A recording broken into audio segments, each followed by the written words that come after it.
If you want to keep a relationship, then know this. No one can read minds. An open conversation is more important than any guesses or assumptions. Dialogue isn't just a way to resolve conflicts.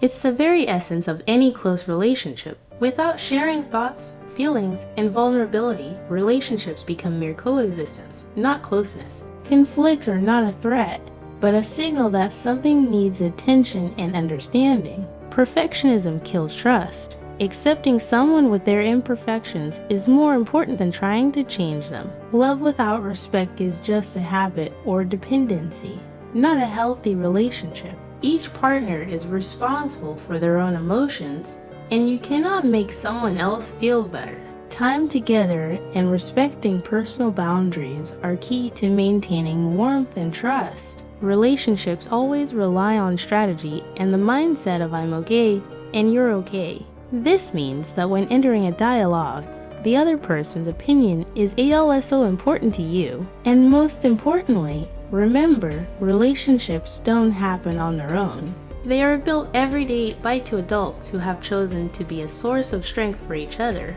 not a battlefield.